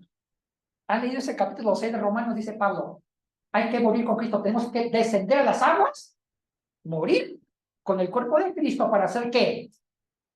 Resucitar. Y con ese capítulo 6 se fundamentó un rito que los cristianos hacemos, el bautismo. El bautismo. Los católicos llaman el sacramento del bautismo y nosotros los evangélicos lo llamamos una ordenanza. Entonces, ¿qué es el bautismo? El bautismo es un rito de iniciación cristiano. El bautismo es un rito de iniciación cristiana. La pregunta es, ¿qué significa ese rito? Escribo. Significa morir al pecado con el sacrificio de Cristo, morir al pecado con el sacrificio de Cristo para resucitar. Oiga, chicos, si uno explica bien el bautismo es bonito, es un símbolo que tiene significados profundos. Si explicamos bien el símbolo, lo podemos asociar a nuestra propia vida personal. Porque el ser humano es ente de símbolos, ¿sí o no? Para poder tener los significados. Y un problema del símbolo es que podemos adorar el símbolo. Un símbolo sin su significado se puede convertir en idolatría. El símbolo no es malo, porque hace referencia a lo que yo vivo. Como dice un filósofo, el ser humano necesita de símbolos para poder entender su vida. Un símbolo tiene dos partes: el significante y el significado. Vamos al bautismo, ya pongamos como símbolo el bautismo. ¿Cuál es el significante del bautismo? El agua. Es la cosa material. El significante es el agua. Es la materia. ¿Cuál es el significado? Lo que significa el agua. Es sumergirme para vivir la salvación, ¿sí? Significante, la cosa en sí, y el significado, lo que significa la cosa. ¿Estamos claros? Eso, bueno, eso ya es un tema para el tour de esta semana. Ahora, terminemos la parte doctrinal. Son los 8 primeros capítulos. Entonces, la doctrina de Pablo para la salvación tiene 3 cosas. ¿Cuál es? Aceptar que el ser humano es pecador. Fuera. Descalificado por su condición pecadora. Pero viene un acto de generosidad de quién? De Dios. De Dios. ¿Cuál es? La justificación. Que eso ahorita lo voy a explicar más profundamente. Somos justificados no por obras, sino por creerle a Dios en el sacrificio de Cristo. La tercera parte entonces sería la fe. No, la tercera parte es la santificación. Santificación. Entonces, no basta con ser justificado, ahora usted tiene que portarse como justificado. ¿En qué? Un proceso de santificación. Pero la santificación no significa aburrido. Ay, no, la escucho esa balada. Ay, solamente vamos a escuchar Marco Witt. Eso se llama ser. Es una más peligrosa. Fanático. Un santo es lo que es.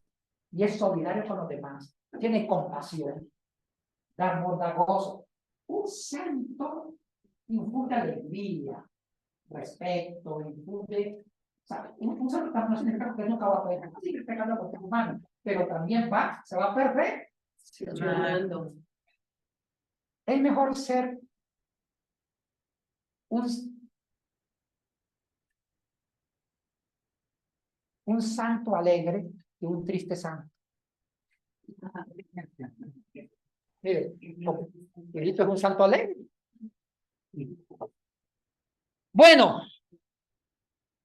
ya quedó claro las 3 partes de la doctrina de la salvación. ¿Cuál es? Segundo, justificación. Tercero, Santificación. ¿y para qué sirve la santificación? ¿Para qué sirve la justificación? Para ser salvos. Y el único instrumento de la justificación, ¿qué es? ¿No? Instrumento, la fe. Ahora, y tercera parte, ¿qué es? ¿Para qué sirve la santificación? Para vivir con Nos conecta con la vida práctica. O sea, son los frutos en sí de la justificación, así lo veo yo. Bueno, ahora los capítulos 9 al 11 es un problema que no me quiero meter acá. Los capítulos 9 al 11, muchos biblistas han escrito y comentado sobre eso, porque piensan que los capítulos 9 al 11 fue agregado posteriormente, no es parte del corpus de la carta. Pero también se ha pensado que los 3 capítulos que están en la mitad, 9, 10, 11, es la sección profética referente a Israel. Son 3 capítulos exclusivos para el pueblo de quién? De Israel. Y habla sobre un remanente que va a ser salvo. ¿Qué pasa con las promesas que Dios le hizo a quién? Al pueblo. ¿Se cumple o no se cumple? Sí. Pablo dice en esos 3 capítulos que sí. Siempre y cuando ellos se arrepientan. Y hay una parte bonita en el capítulo 11 que Pablo dice. Fue bueno que el pueblo desobedeciera a Dios para que Dios abriera las promesas a los gentiles. Eso lo entendemos. O sea que la desobediencia del pueblo, el rechazo que tuvo el pueblo de Israel a Dios, benefició a quién? A los gentiles. Y hay una alegoría que usa Pablo en esa sección que se llama el injerto. ¿Han leído? ¿Qué dice Pablo en el injerto? Dice, el olivo es el pueblo de Israel. El tronco es Dios. Dios es el tronco. Es el tronco de David. Las ramas de ese olivo es el pueblo. Las ramas son los israelitas de la descendencia de Abraham. Pero algunas ramas se secaron. O sea que varios patriarcas, varios descendientes de Abraham desobedecieron a quién. Entonces Dios hizo un injerto. ¿Cuál es el injerto? Tomó una planta salvaje silvestre otra planta, que somos los gentiles, sacó las ramas y las injertó en el olivo, para que esas ramas tengan fuerza, se alimenten de la salud. Ella es linda alegoría para ilustrar la salvación de los gentiles. Bonita alegoría de Pablo. Pero igual, Dios va a cumplir su promesa al pueblo. Eso es lo que hablan los 3 capítulos intermedios, 9, 10 y 11. Entonces, escribámoslo porque ya les prometí escribir. En la segunda parte es la parte profética. Exclusivo Israel. Capítulo 9 a 11. Ahora viene la tercera parte que a mí me gusta. La tercera parte. Me gusta. Otra vez Pablo retoma. Pero ahorita miren lo que hace Pablo. Escuchen la picardía del apóstol. Ya se gastó la tinta hablando de doctrina. Pecado, justificación y santificación. Ahora, ¿qué hacemos con tanta doctrina? La tercera parte es la parte más práctica. Ponga la vida cristiana, la parte ética, la propia vida cristiana.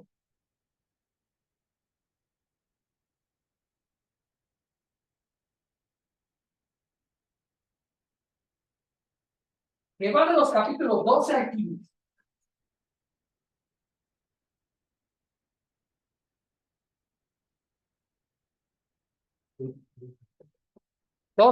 15. La vida cristiana.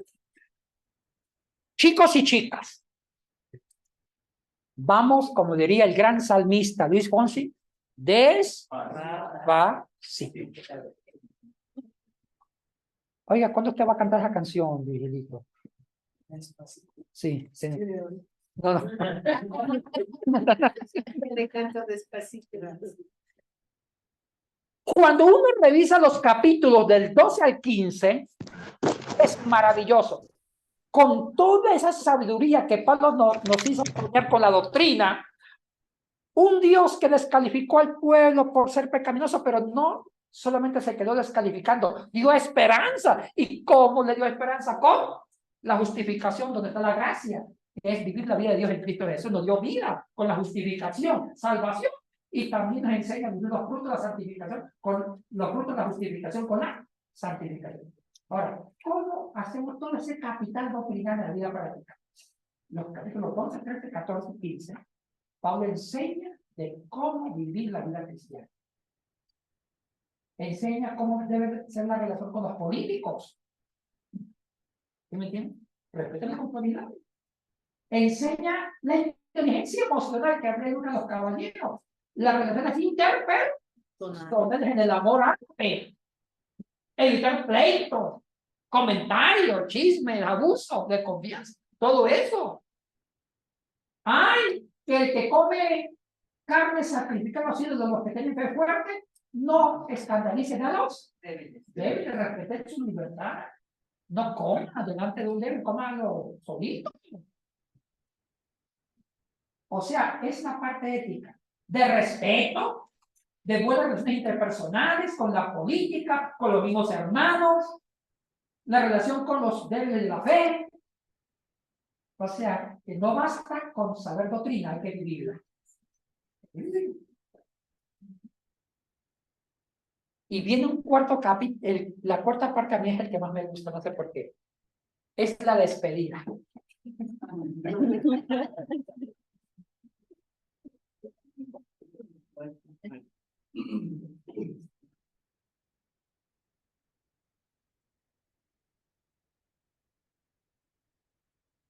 Capítulo 16.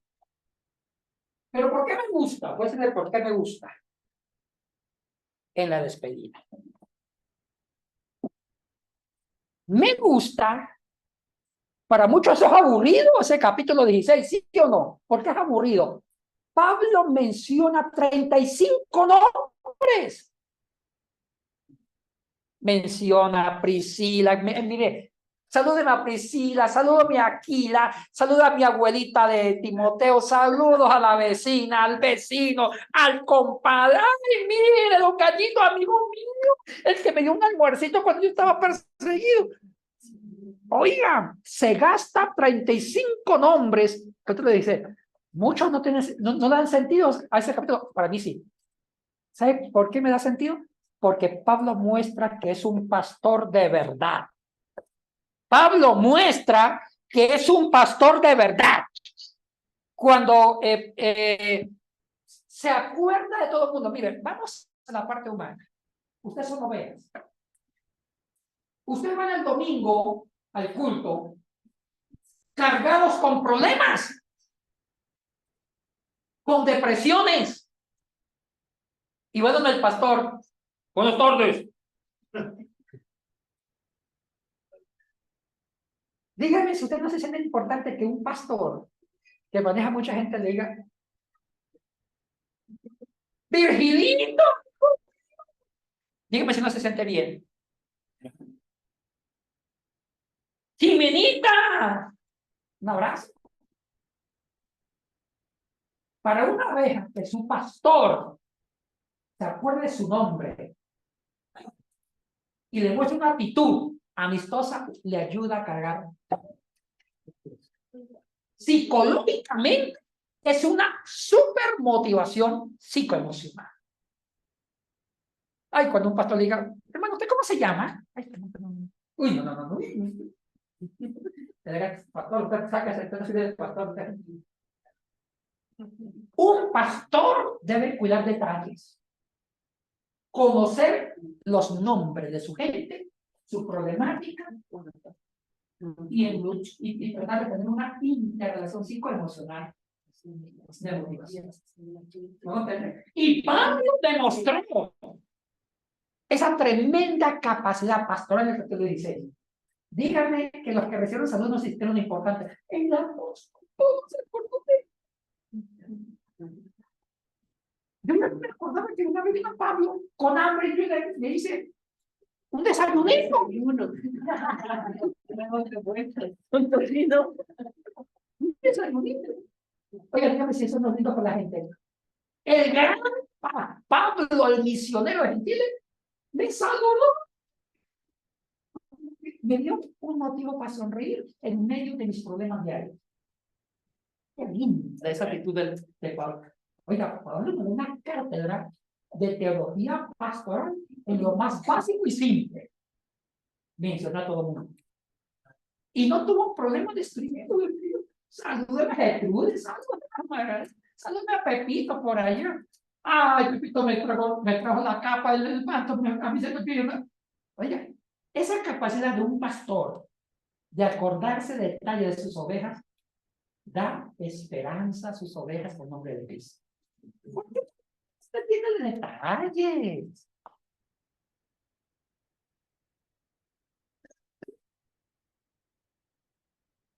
¿Vio que es linda esa parte 16?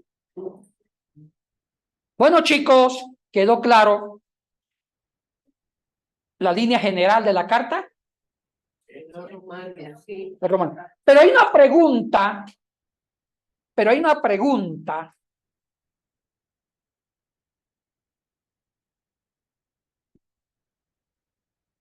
De Virgilito. Dice, joven yatense. Quiero que usted, esa carta es hermosa, linda, pero hay un versículo o dos versículos que resuma toda la teoría de la carta. Oye, una pregunta. Sí. Escriban. Hay dos versículos que resumen toda la teología de la carta en dos versículos. El resto es ampliación, ¿me voy a entender? ¿Por qué? Usted sabe que los griegos eran muy buenos para escribir. Ellos tenían la habilidad que aunque escribieran un libro de 500 páginas, ¿saben qué hacen estos genios de la escritura? Ellos resumían 500 páginas en 2 frases. El problema era buscar dónde estaba ese resumen. Puede estar del comienzo, al medio, al final, ¿sí? Todo escrito griego, siempre hay un resumen en 2 versículos, en 3 líneas, en un medio párrafo, por ahí perdido en el libro, en cualquier libro. En Romanos, ¿sabe dónde está? La esencia, el fundamento, el resumen de todo el romano, porque a partir de ahí va a ser una ampliación de lo que ya dice. Es capítulo 1.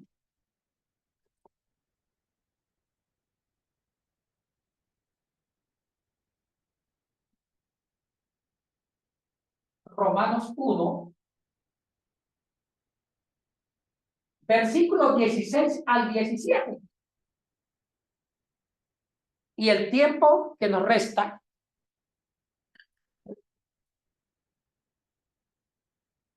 los 9 minutos que nos restan, vamos a profundizar esto. Versículos 16 al 17. Le voy a pedir, Martita,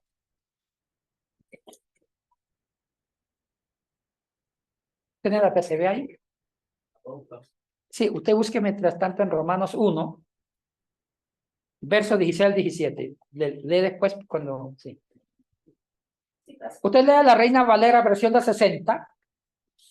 Romanos 1, versos 16 al 17. Martita, por favor, hija mía. Dice así, el poder del Evangelio, porque no me avergüenzo del Evangelio, porque es poder de Dios para salvación a todo aquel que cree, al judío primeramente y también al griego.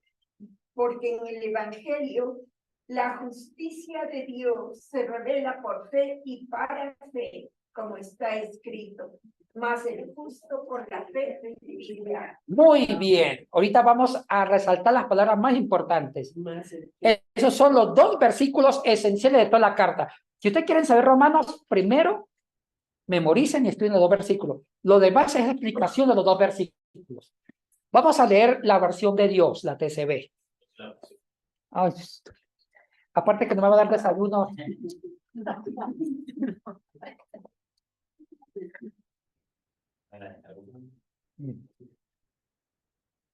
Bueno, lo vamos a leer al final, a lo último, ¿sí? Vamos a explicar esto. Comencemos, vamos a resaltar las palabras más importantes y explicarlas un poquito profundamente. Comencemos con la primera palabra. No me avergüenzo del Evangelio. Primera palabra, vamos a colocar acá. Evangelio. Porque no me avergüenzo del Evangelio. En griego, evangelio.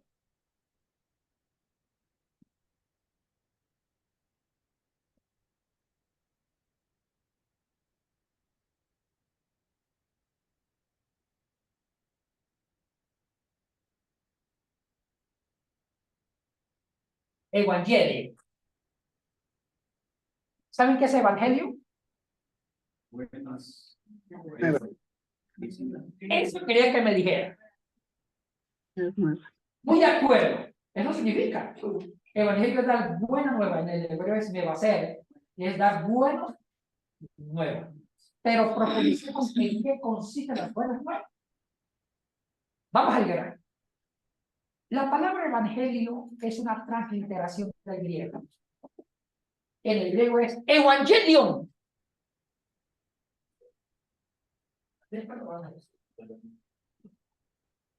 En griego es evangelio. Aquí está. Y viene de 2 raíces griegas. Una raíz. Angelion, segunda raíz. Pero vamos al significado. ¿Qué es eu? Eu significa transformación, regeneración. Pongan acá. Transformación. Regeneración.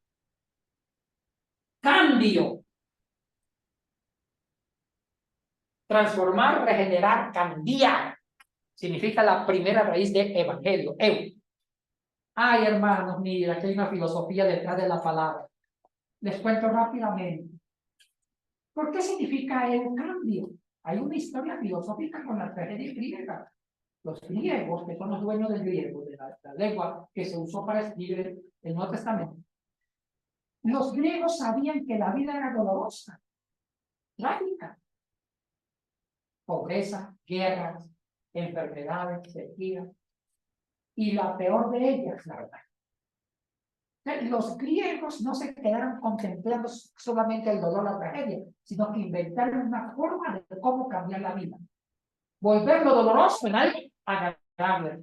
Convertir el llanto en gozo. La muerte en vida. Ellos inventaron 3 símbolos. El vino.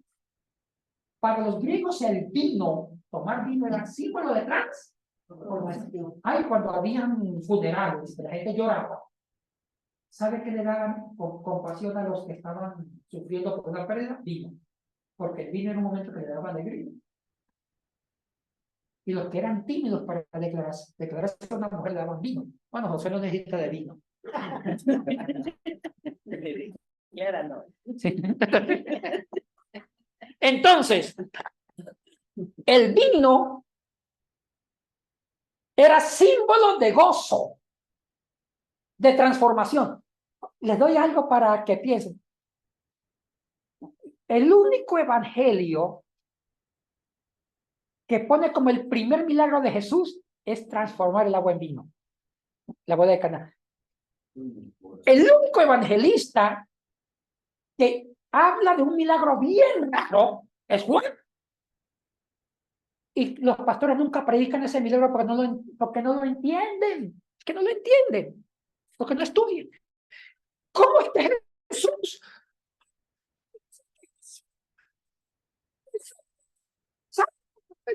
haya transformado el agua en vino?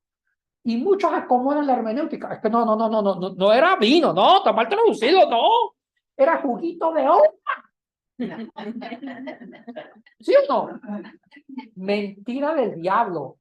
Cualquier persona que sepa de cultura de vino sabe que el mejor vino es el más fermentado. Entre más añejo es el más costoso y el mejor. Usted que ha sido captador de vino, vino conmigo. Si hay un vino que solamente ayer empezó a añejarse, es el peor, porque es un... Uy, no, ese es feo, es medio agrio, feo, el vino recién nuevo. Lo que Jesús hizo fue el mejor vino, el más añejo. Pero no se preocupe. No adoremos el símbolo del milagro, sino qué significa el milagro. Resulta que el milagro significa que con Jesús se inicia la época de esplendor, de alegría, porque el vino significa alegría, salvación. Es por eso que para Juan era importante poner a Jesús inaugurando una época de alegría con él. Eso significa, porque el vino es transformación. Ahora, otro símbolo era el sueño. El sueño era lograr en el sueño lo que en la vida real no lograba. Porque para los griegos el sueño era símbolo de ¿qué? De transformación. Yo le conté una vez que un amigo mío oía.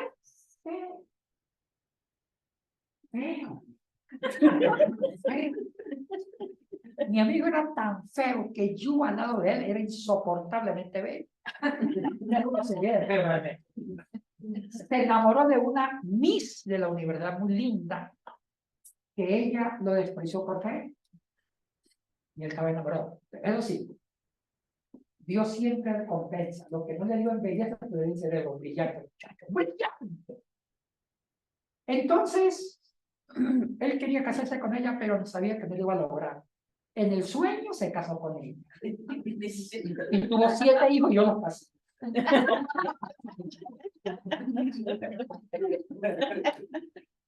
Ahora, eso significaba el sueño, transformación. También un tercer símbolo era el arte. Para los griegos el arte, la arquitectura, las pinturas era símbolo de transformación, de estética, todo eso. Vamos a ver. La primera palabra que se usa en el término evangelio significa que el evangelio es una transformación, regeneración, cambio, tanto en lo emocional como en lo físico, en todo. No solamente es el alma, es en todo. Y eso es algo que los evangélicos no saben hablar de evangelio. Dicen que el evangelio es llevar almas para Cristo y el cuerpo que viva vicios, que no se cuiden su salud. ¿No? El evangelio es cuidar hasta su vida. ¿Cuál es la segunda palabra? Ángelos. ¿Qué significa ángelos? Dar un mensaje. Mensaje. Entonces, 10 minutos para terminar todo. Entonces, ángelos es un mensaje, tiene la palabra ángelos, ángel, mensajero. Ahora sí, ¿qué es el evangelio, estudiantes? El evangelio es un mensaje que transforma toda la existencia humana. Dijeron toda. El evangelio es un mensaje que transforma.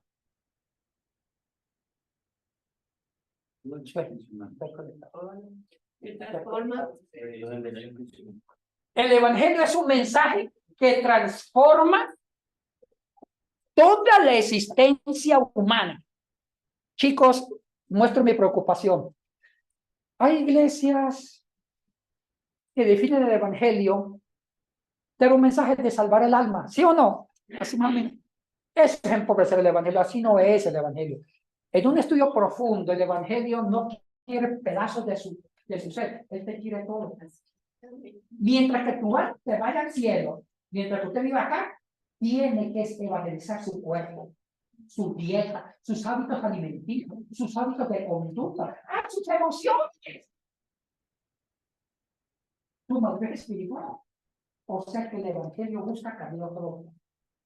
Hay personas que no pueden comer azúcar, pero no pueden controlar, no hacen deporte y se mueren rápido. Una vez yo fui a un congreso de evangelismo en Chile y me topé que los expositores eran personas que se estaban muriendo de diabetes y uno ya le había amputado la pierna.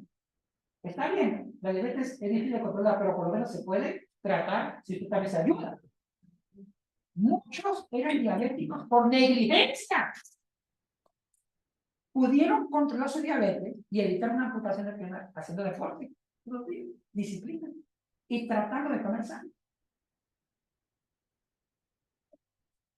Yo decía, ¿cómo va a haber una ponencia de evangelización cuando uno no se evangelizó a su salud? ¿Me entiendes lo que estoy diciendo? La persona evangelizada también se prepara, se educa. Si era analfabeta antes de conocer a Cristo, ahora conociendo a Cristo y siendo evangelizada, estudia, se prepara, porque el evangelio vivifica. El evangelio va creando desarrollo. Porque el evangelio es un proyecto de salvación integral. ¿Escucharon eso? El evangelio es un proyecto de salvación integral. ¿Sabe por qué Cristo hizo milagros? Por eso, porque cada milagro que hacía Cristo estaba evangelizado. O sea, quedémoslo ahí, dejémoslo ahí. Sigamos con la segunda palabra. Porque el evangelio es, no me avergüenzo del evangelio. ¿Sabe por qué Pablo dice eso? Porque él está escribiendo a los romanos, y los romanos eran orgullosos, era la capital del poder político, económico. Y Pablo dice, yo no, ante usted yo no me avergüenzo del evangelio. ¿Por qué no me avergüenzo? Porque es poder de Dios. Segunda palabra, poder. Dunamis.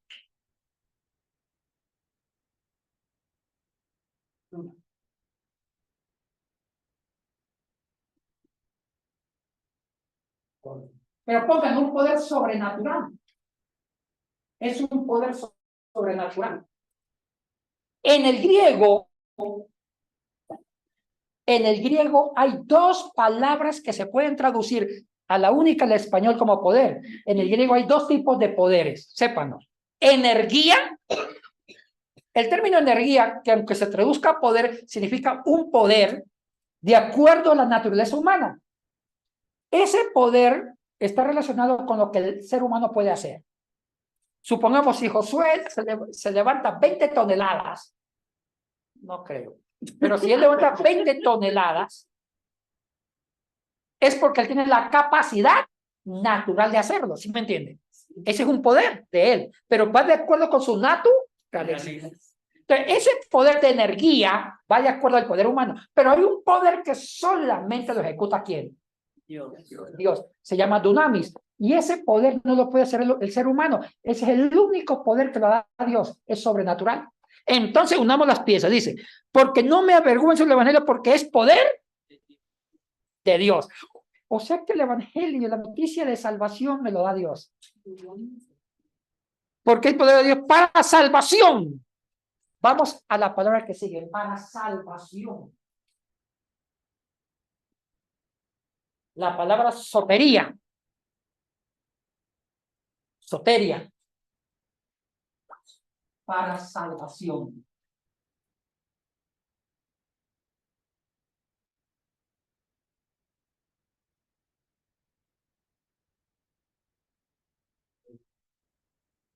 ¿Qué es salvación? Otro cuestionamiento. En el español, la salvación cristiana también la hemos reducido más al campo espiritual, ¿sí o no? Mandar el alma para Cristo y el cuerpo ¿qué? En el griego, la palabra sotería tiene dos significados. Escriban. En el griego, sotería significa sanar y salvar. ¿Entendieron eso? La palabra sotería significa sanar y salvar. O sea, que la salvación en el griego es también la sanidad física, psicológica, emocional y espiritual. ¿Sabe quién dañó ese concepto en latín? El latín inventó dos palabras diferentes. En latín sí existe sanar y aparte salvar. ¿Vamos a entender? Es por eso que el concepto de la salvación, escriban esto, el concepto de la salvación en el griego, en el texto del Nuevo Testamento griego, es integral. Subrayen la palabra integral. ¿Qué significa integral? Todo. Ay, qué lindo usted. Todo. Como dijo la Madre Superiora, dijo a todas. Es integral.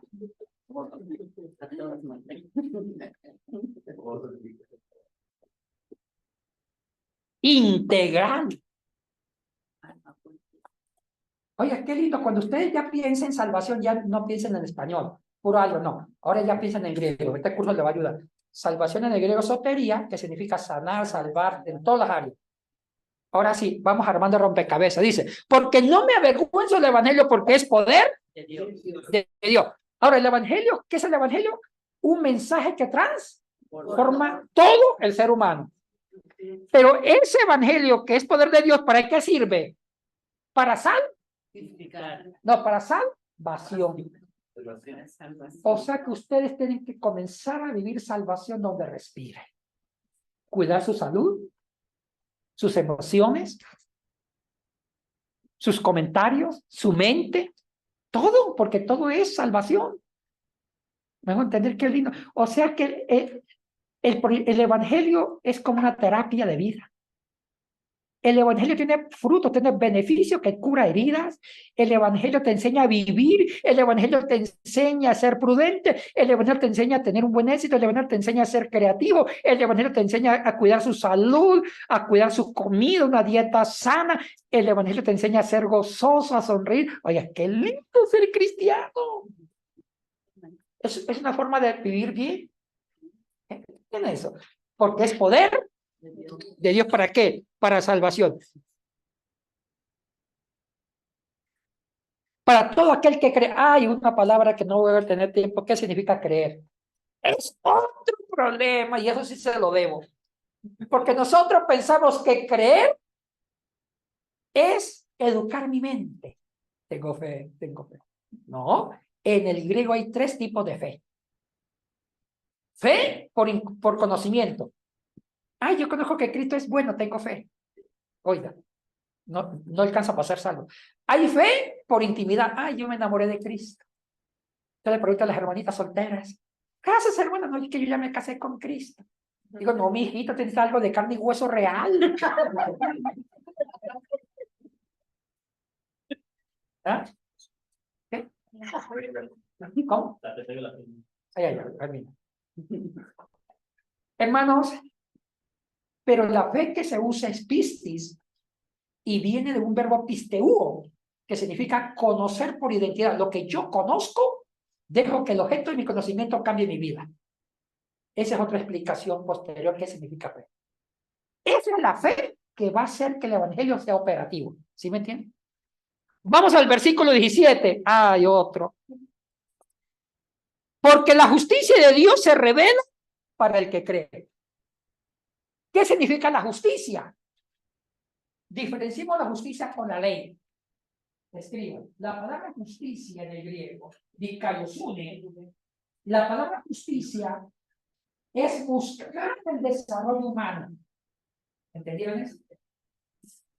La justicia que plantea Pablo, la justificación por fe, la justicia que plantea Pablo es la dignificación del ser humano.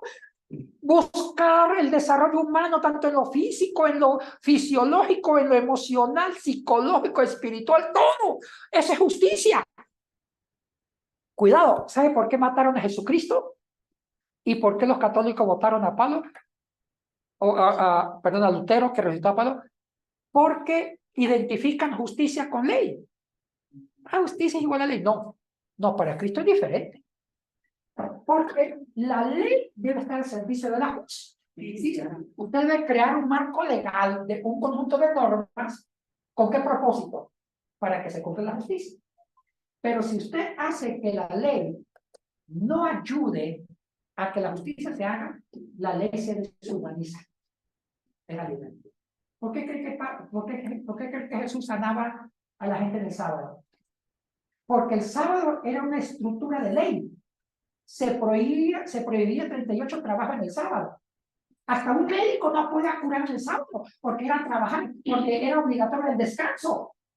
¿Saben qué hizo Jesús? Sanó en el sábado, porque sanar a una persona era hacerla descansar de su enfermedad. O sea que Jesús le devolvió a la ley el sentido de justicia, porque el ser humano no está al servicio del sábado, sino el sábado al servicio de quién? De la justicia, de cosas de la vida. O sea que el evangelio, ¿por qué se llama justificación por fe? Porque Dios nos justifica no creando leyes, sino vivificando el ser humano con la gracia. ¿Quedó claro? O sea que la salvación no es por obras de la ley. La salvación es un acto generoso de Dios que se llama justificación. Y justificación es justicia. O sea que Dios hizo justicia en el ser humano. ¿Cómo lo hizo? No obligando que cumpla la ley, sino que Dios nos justificó porque la justicia ayuda a crear desarrollo, dignidad y salvación. O sea que la justificación es que nosotros le creemos a Dios para que Dios haga la obra en mi vida y seamos salvos. Bueno, hermanos, ahora sí vamos al desayuno, porque Mica, junto con Ingrid y Josué, han preparado un desayuno con pavo relleno. Entonces, como dijo Pablito, Pablo, muy agradecido, muy agradecido, muy agradecido.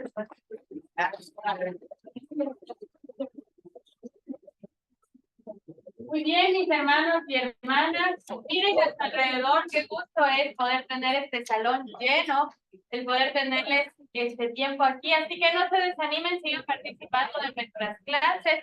Les recuerdo nuevamente que el próximo sábado 10 no tendremos clase debido al feriado, así que regresamos el sábado 17 con nuestras actividades.